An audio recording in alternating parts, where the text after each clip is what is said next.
नमस्कार, साधना प्लस बिहार झारखंड देख रहे हैं आप। मैं हूं आपके साथ प्रगति चतुर्वेदी। खबरों की शुरुआत करेंगे, लेकिन उससे पहले एक नजर इस वक्त की हेडलाइंस पर।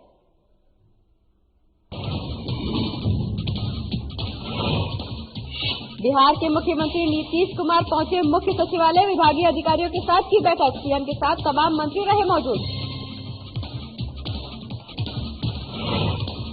आम जनता से मिले मुख्यमंत्री हेमंत सोरेन। मुख्यमंत्री ने सुनी लोगों की समस्या। विभागीय अधिकारियों को दिए उचित निर्देश। कोरोना वैक्सीन को लेकर बिहार के पूर्व स्वास्थ्य मंत्री तेज प्रताप का बड़ा बयान। तेज प्रताप ने की पीएम से पहले कोरोना टीका लगाने की अपील। कहा, पीएम पहले लगाएं टीका, फिर हम लोग भी लगवा लेंगे कोरोना वैक्सीन। तेज प्रताप के बयान पर केंद्रीय मंत्री नित्यानंद राय का पलटवार। नित्यानंद राय ने तेज प्रताप के बयान पर जताया अफसोस। तेज प्रताप के बयान को बताया बेबुनियादी। मुजफ्फरपुर में अपराधियों ने बैंक में दी लूट की घटना को अंजाम। बैंक कर्मियों को बंधक बना 17 लाख लूट कर हुए फरार अपराधी। लूट का विरोध करने पर अपराधियों ने दुकानदार को मारी गोली। अस्पताल में चल रहा इलाज।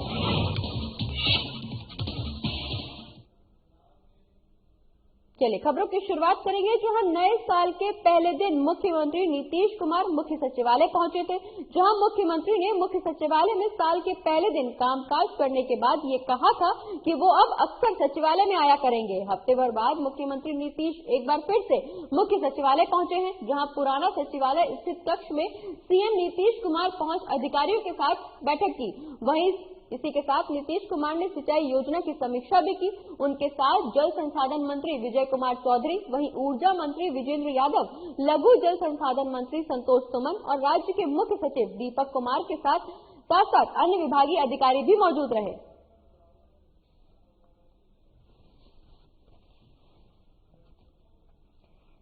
तो मुख्यमंत्री पहुंचे हैं मुख्य सचिवालय। आपको बता दें कि साल के पहले दिन मुख्यमंत्री मुख्य सचिवालय पहुंचे थे, जहां इस दौरान उन्होंने ये कहा था कि वो अब अक्सर सचिवालय में आया करेंगे। जिसके बाद अब हफ्ता भर बीत जाने के बाद एक बार फिर से मुख्यमंत्री ने सचिवालय का रुख किया है। बता दें कि इस दौरान उन्होंने तमाम कामों की समीक्षा की। उनके साथ इस दौरान कई मंत्री मौजूद रहे। और अब रुक करेंगे रांची का, जहां कांके रोड स्थित सीएम आवास में मुख्यमंत्री हेमंत सोरेन ने आम लोगों से मुलाकात की। इस दौरान मुख्यमंत्री ने आम लोगों की शिकायतों को और समस्याओं को सुना। वहीं मुख्यमंत्री ने खुद चलकर एक एक लोगों के पास पहुंचे और उनके हाथों से आवेदन पत्र लिया। मुख्यमंत्री ने लोगों की समस्याओं के समाधान के लिए पदाधिकारियों को निर्देशित भी किया।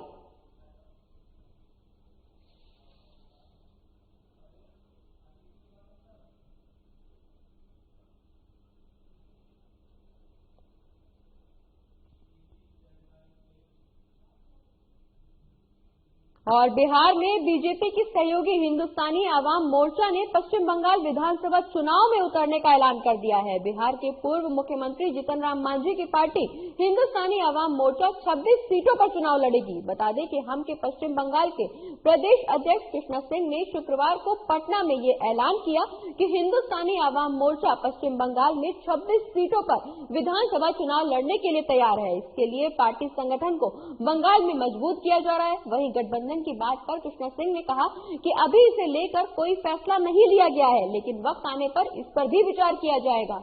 वहीं हम 26 सीटों के बाद देखेंगे कि अगर जरूरत पड़ी तो हम गठबंधन के साथ भी चुनाव लड़ सकते हैं।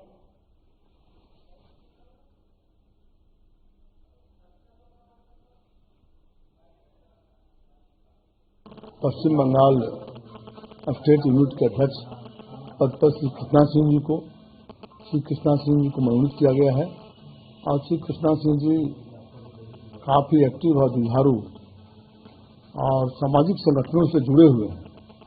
पिछले 20, 25, 30 वर्षों से पश्चिम बंगाल में सामाजिक संगठनों से काफी जुड़ाव के कारण उनकी काफी लोकप्रियता है, जिसके कारण माननीय राष्ट्रीय अध्यक्ष जी ने उन्हें अध्यक्ष पद पर मनोनीत करने का काम किया है।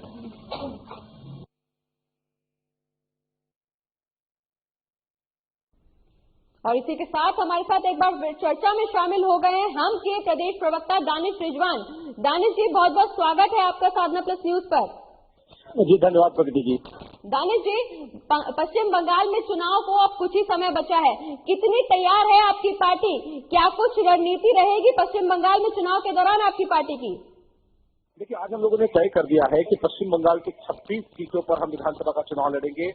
वहां के प्रदेश अध्यक्ष जो हमारे कृष्णा सिंह जी हैं, उनको अधिकृत किया गया है कि आप उम्मीदवारों का चयन करिए कंस्टिट्यूंसी में, और जिन जिन जिलों में वो कंस्टिट्यूंसी पड़ती है उस जिलों में संगठन को और मजबूत करिए, संगठन को धारदार करिए, ताकि जो ममता बनर्जी का जो एक तानाशाही हुकूमत है पश्चिम बंगाल में, जिस तरीके से लगातार आम कार्यकर्ताओं की सूबे में हत्या हो रही है, लोग परेशान हैं, आम जनता अपने आप को असुरक्षित महसूस कर रही है।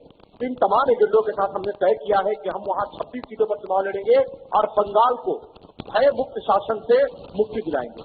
जी बिल्कुल दानिश जी, आपने 26 सीटों पर चुनाव लड़ने का ऐलान किया है। इस दौरान बीजेपी का कितना सहयोग आपको पश्चिम बंगाल में मिलेगा?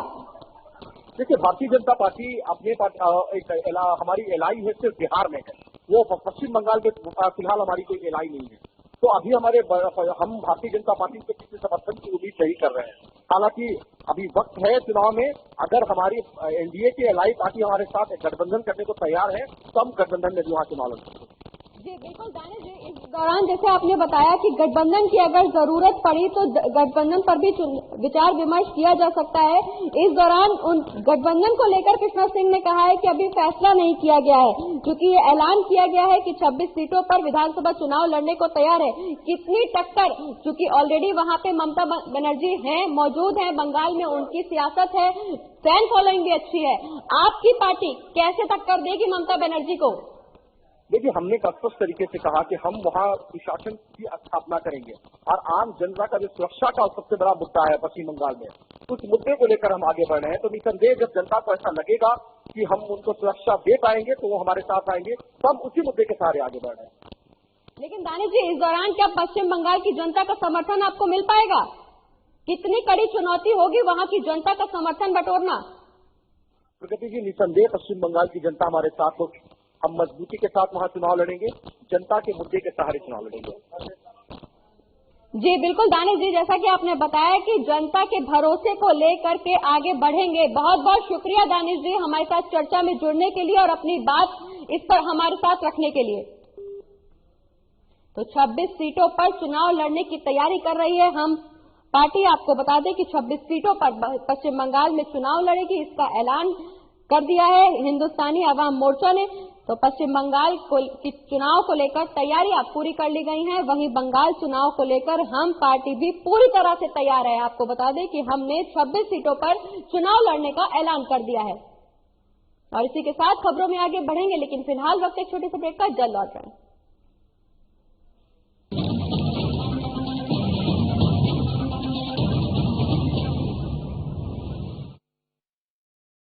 मैं हेमंत सोरेन सत्य निष्ठा से प्रतिज्ञान करता हूं कि मैं विधि द्वारा स्थापित भारत के संविधान के प्रति सच्ची श्रद्धा और निष्ठा रखूंगा। शपथ ग्रहण के कुछ घंटे बाद ही मंत्रिपरिषद की बैठक, और जिस पत्थलगड़ी ने राज्य को अशांत कर रखा था उसका समाधान हुआ। हजारों ग्रामीणों पर दर्ज प्राथमिकी वापस लेने का आदेश जारी। महिलाओं के खिलाफ हुए अपराध की त्वरित सुनवाई के लिए 22 फास्ट ट्रैक कोर्ट के गठन को मंजूरी। गरीबों के असाध्य रोगों के बेहतर इलाज हेतु 5 लाख तक की सरकारी मदद को अमली जामा पहनाया गया। जरूरतमंदों को भोजन उपलब्ध कराने के लिए 6595 मुख्यमंत्री दीदी किचन, मुख्यमंत्री विशेष किचन, 1300 दाल भात केंद्र, राज्य भर के अस्पतालों में isolation ward, Covid ward, oxygen युक्त बेड, आईसीयू, वेंटिलेटर और संक्रमण के जांच की व्यवस्था हुई। अब जरूरत थी प्रवासी श्रमिकों को वापस लाने की। देश में सबसे पहले यही से पहल हुई और 484 श्रमिक एयरलिफ्ट 8.50 लाख श्रमिक भाइयों को श्रमिक स्पेशल ट्रेन से वापस लाया गया। 25 करोड़ मानव दिवस का सृजन एवं 20,000 करोड़ पारिश्रमिक देने के लक्ष्य के साथ योजना लागू की गई। श्रमिकों की मेहनत को सम्मान प्राप्ति के लिए बीआरओ से एमओयू हुआ और देश की सीमा पर सड़क निर्माण में संलग्न हुए।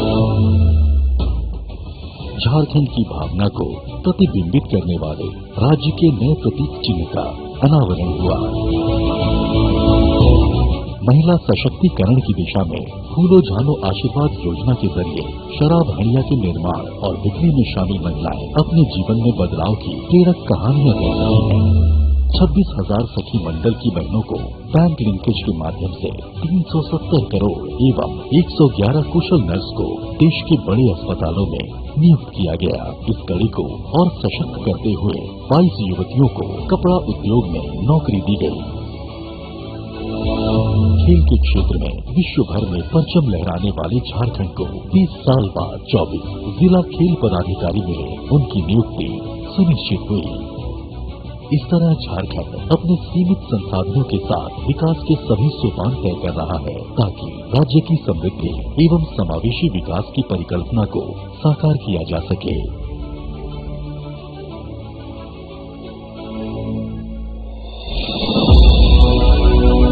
आइए साथ चलें, नए झारखंड की राह चलें।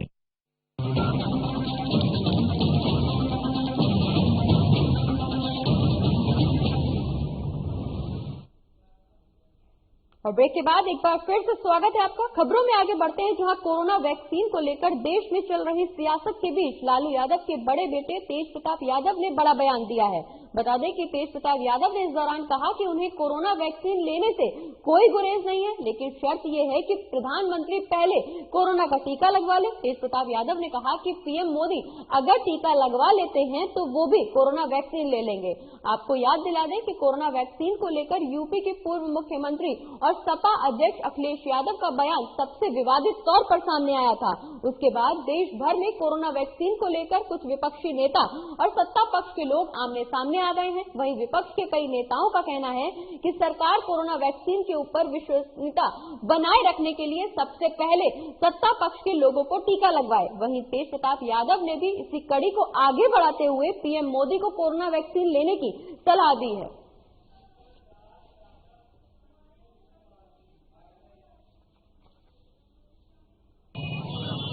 और वैक्सीन से आदमी स्वस्थ हो जाएगा, उनको कोविड नहीं होगा तो अच्छी बात है, वैक्सीन लगवाना चाहिए। लेकिन मेरा सबसे पहले ये है कि अगर वैक्सीन आया तो सबसे पहले मोदी ही वैक्सीन लगवाएं, तो हम भी लगवा लेंगे वैक्सीन पूरे तरीके से। तो जो किसान मर गए, तो वो किसान के घरों में चूल्हा भी नहीं जलता है, तो ऐसे किसानों का जो हित का जो बात है तो उसको तो हम लोगों ने भी उठाया, बिहार में भी उठाने का काम किया है। यहाँ के भी जो लोग हैं उसको उठाने का काम कर रहे हैं। और अगली खबर साहिबगंज से है, जहां पारा मेडिकल कर्मियों की नियुक्ति के लिए आज कलेक्ट्रेट ऑफिस स्थित सभागार में सीसीटीवी निगरानी में नियुक्त कर्मियों का सर्टिफिकेट वेरिफिकेशन किया गया।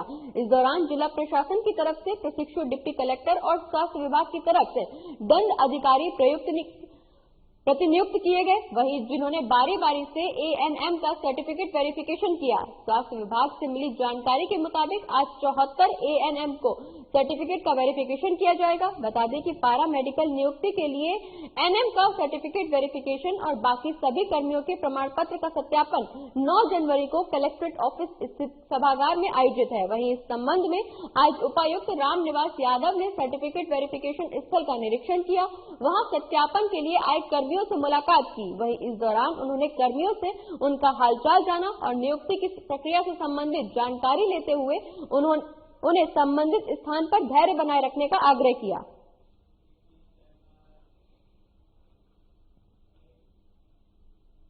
और कोरोना का टीकाकरण के लिए सदर अस्पताल में ड्राई रन चलाया गया, जहां कोरोना महामारी के चलते लोग अपने घरों में दुबक कर रहने को मजबूर हो गए थे। ऐसे में साल 2021 देशवासियों के लिए बहुत ही सुखद समाचार लेकर आया है। जी हां, ये सच है कि अब कोरोना महामारी से देशवासियों को जल्द ही निजात मिल सकेगी। आज इसी कड़ी में जिले में कोरोना का टीकाकरण देने को लेकर मोतिहारी सदर अस्पताल, शरण नर्सिंग होम और हाई स्कूल तुरकौलिया में ड्राई रन शुरू किया गया। वहीं ड्राई रन के दौरान कोई वैक्सीन नहीं लगाई गई, केवल वैक्सीन लगाने का ही ड्राई रन किया गया। इसका उद्देश्य है कि जब वैक्सीनेशन किया जाएगा तो कोई भी चूक न रह जाए। वहीं डीएम शीर्षक कपिल अशोक ने सदर अस्पताल में ड्राई रन का निरीक्षण किया।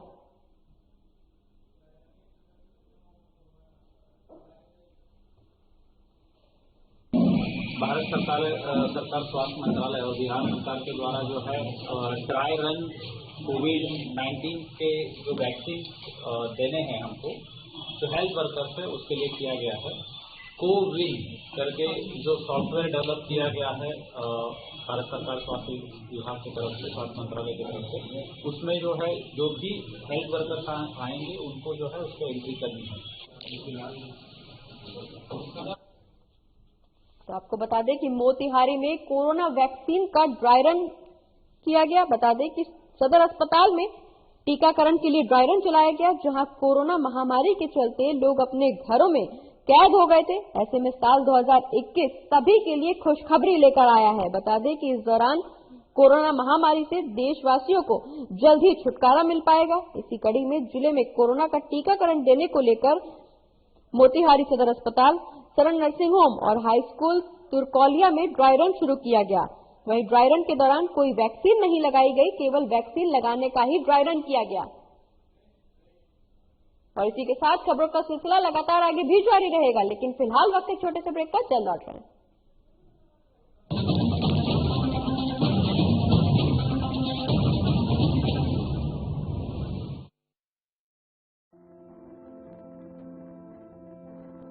कोरोना का संकट अभी टला नहीं है, इसलिए लापरवाही बिल्कुल नहीं।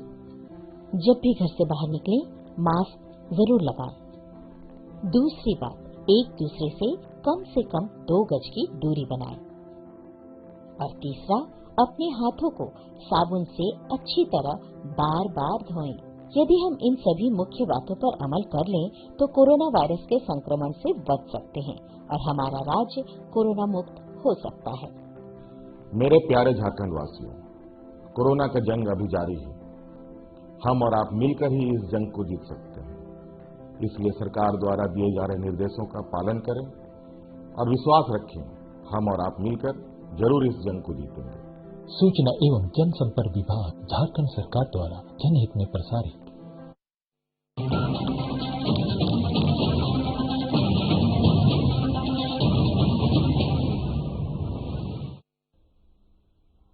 और ब्रेक के बाद रुक करेंगे बोकारो का, जहां देशव्यापी वैक्सीनेशन पूर्वाभ्यास के दूसरे दौर में बोकारो जिले के स्वास्थ्य महकमा पूरी तरह से ड्राई रन करते हुए नजर आया। जिले भर के अनुमंडल अस्पताल सहित सदर अस्पताल में वैक्सीनेशन के लिए 7,416 हेल्थ वर्कर तैनात किए गए। वहीं वैक्सीनेशन के हर स्तर पर आज जिले भर के कई टीकाकरण सेंटरों में विशेष सतर्कता के साथ वैक्सीनेशन का पूर्वाभ्यास किया गया। गौरतलब है कि वैक्सीन को लाने ले जाने सहित उसके रख रखाव में आने वाली कठिनाइयों को समझने और उसे दूर करने के लिए वैक्सीनेशन का देश भर में पूर्वाभ्यास किया जा रहा है, जिससे कोई चूक न हो। एक मरीज को वैक्सीन की 2 डोज दी जानी है, वहीं मरीजों पर इसके असर होने में 28 दिनों का वक्त लगेगा। बता दें कि पहले दौर में देश भर में 35 करोड़ लोगों को वैक्सीन दी जाएगी। जैसा कि सर्वविदित है कि वैक्सीन को कंडीशनल अप्रूवल प्रदान किया गया है। वहीं वैक्सीनेशन के पहले राउंड में कोरोना वॉरियर्स को वैक्सीन देना होगा।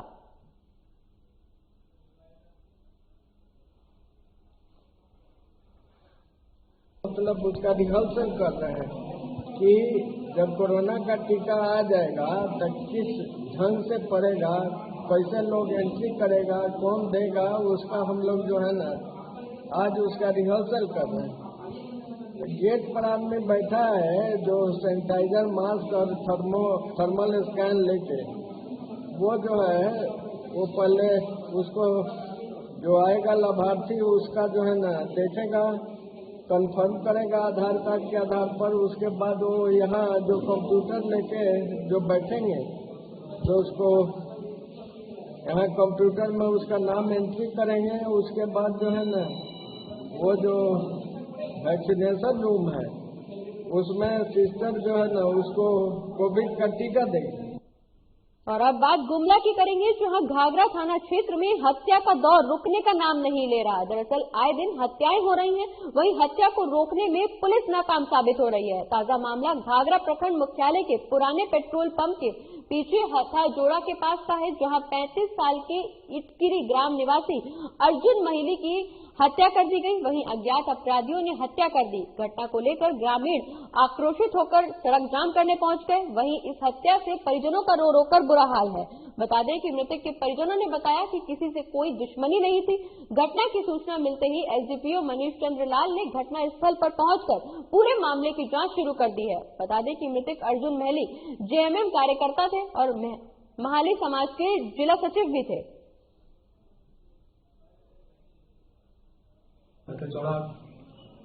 पार्टी क्षेत्र में एक अज्ञात व्यक्ति का शव पड़ा हुआ है, जिस सूचना पर हम लोग वहाँ पर गए। जाने पर शव को देख वहाँ उपस्थित लोगों द्वारा शव की पहचान अर्जुन माली इसकी ग्राम स्त्री के आने वाले की पहचान की, जिस पर हम लोग उसको देखने से प्रतीत होता है कि उसको किसी ग्रेफाइट का लाठी डंडा कोई भारी सामान से मारकर गला दबाकर हत्या करने की बात प्रतीत होती है।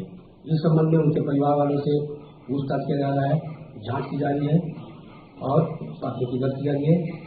जल्द ही इस कांड में संलिप्त अपराधकर्मियों को पकड़ लिया जाएगा। और बिहार के मुजफ्फरपुर के सकरा थाना अंतर्गत बरियारपुर ओपी क्षेत्र के दोनवा में 6 लुटेरों ने बंधन बैंक लूट लिया। लगभग 17 लाख रुपए लूट जाने की बात कही जा रही है। वहीं भाग रहे लुटेरों को पकड़ने गए राजेश शाह नामक दुकानदार को अपराधियों ने गोली मार दी। बता दें कि दुकानदार फिलहाल सकरा पीएचसी में इलाजरत है। वहीं मौके पर एसएसपी, सिटी एसपी, डीएसपी और कई थानों की पुलिस ने पहुंचकर छानबीन शुरू कर दी है। वहीं पुलिस सीसीटीवी फुटेज को भी खंगाल रही है।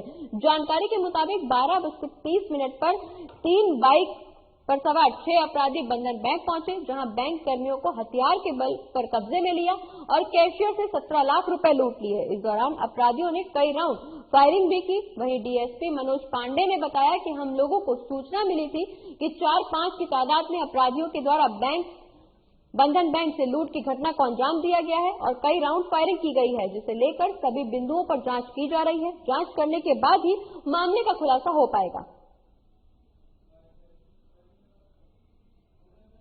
यह उसके बाद कई घटना है। हम लोग अंदर बैठ के काम ही कर रहे थे। अचानक से मतलब 5-6 आदमी अंदर आए, सबको मुंह में मास्क लगा हुआ था और अंदर आके हम लोगों को सब साइड किया। 5-6 कस्टमर भी थे, तो सब कस्टमर सबको साइड करवा दिया और उससे बोला कि मतलब चाबी खोल रहा था। तो हम लोग बोले कि ब्रांच मैनेजर बाहर चले गए, उनके पास चाबी, तो वो लोग फॉल्ट टूल का तो वजह भी तोड़ा हमारा। चाबी नहीं मिला, फिर कैश काउंटर के अंदर के अंदर जो पैसा था मोटामोटी 15-16 लाख रुपया तो होना चाहिए काउंटर में। हमको हम लोग उसको नहीं देख पाए, जितना है कैलकुलेशन नहीं हो पाया। तो 15-16 लाख रुपया काउंटर वो लोग लेके चले गए। जैसे वो लोग बाहर निकला, हम लोग बाहर आके मतलब जो भी लोग थे हल्ला चिल्ला किया, तो वो लोग नीचे से फायरिंग किया। उसका हमको लगता है 4 से 5 राउंड फायरिंग किया उन्होंने। और अब बात मधेपुरा की करेंगे, जहां ग्वालपाड़ा थाना क्षेत्र में कई गांव के लोग सुरसर नदी के कटाव के चलते परेशान हैं। बीते 10 सालों में नदी के कटाव के चलते कई गांव विस्थापित हुए हैं और फिर से नदी के कटाव के चलते उनके ऊपर विस्थापन का खतरा एक बार फिर से मंडरा रहा है। क्या है ये पूरा मामला, देखिए हमारी इस खास रिपोर्ट में। ये जेसीबी से चल रहा काम और ये नहरनुमा निर्माण कोई सरकारी योजना का हिस्सा नहीं है। ये नदी की धारा को बदलने की कोशिश है। इलाके के कई गांव नदी की बदलती धारा के कारण कटाव की चपेट में है। बात ग्वालपाड़ा थाना के सुखासन पंचायत के गौसाई टोला वार्ड संख्या 6 की हो या फिर बभनगामा की, दोनों बस्ती नदी के कटाव के मुहाने पर खड़ी है। लोगों के सैकड़ों एकड़ उपजाऊ खेत कटाव के कारण नदी और रेत में विलीन हो चुके हैं। बभनगामा गांव में करीब 300 परिवार सुरसर नदी के कटाव में कई बार विस्थापित हो चुके हैं। लोगों की माने तो उनके द्वारा कई बार स्थानीय एमपी, एमएलए और जिला प्रशासन के अधिकारियों से कटाव रोकने के लिए आवश्यक कार्रवाई करने की मांग भी की गई, लेकिन कुछ नहीं हुआ और मजबूरी में ही अपने से नदी की धारा मोड़ने की कोशिश की गई है। ये नदी काटते आ रहे हम लोग को, और रात टोला घर था हम सबका, लेकिन वहाँ से जो नदी का काटो था उसमें घर सब समा गया हम लोगों का। तो हम लोग उपट के फिर दोबारा आए हैं, नया गोला बनाए हैं, लेकिन यह वही नदी हम लोगों को फिर घर तक पहुँच गया है।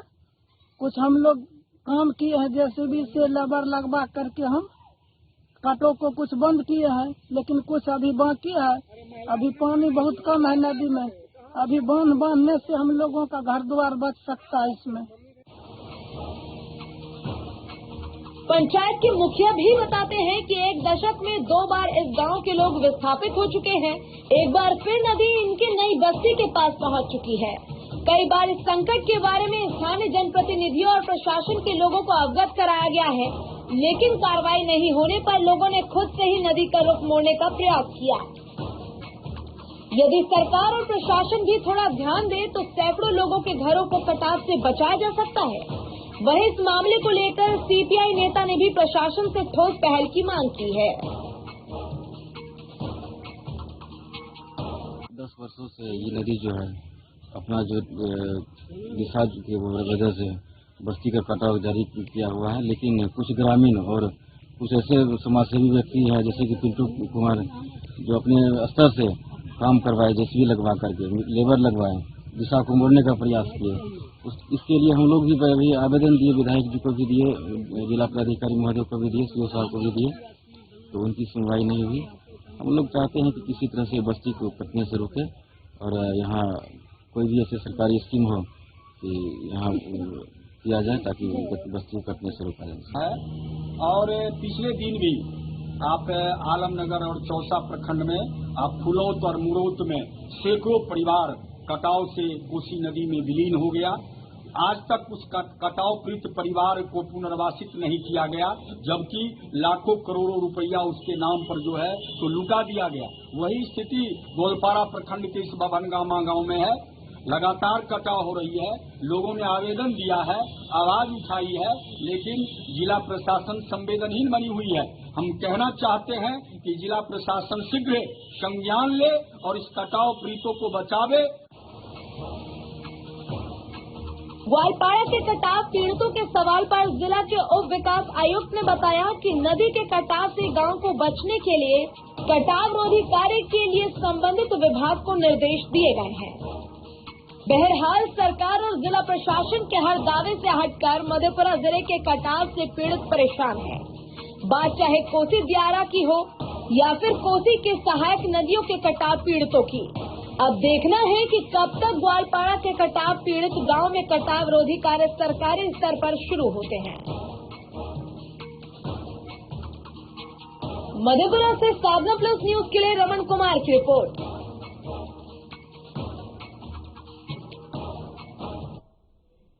और इसी के साथ इस बुलेटिन में फिलहाल इतना ही। आप देखते रहिए साधना प्लस बिहार झारखंड। नमस्कार।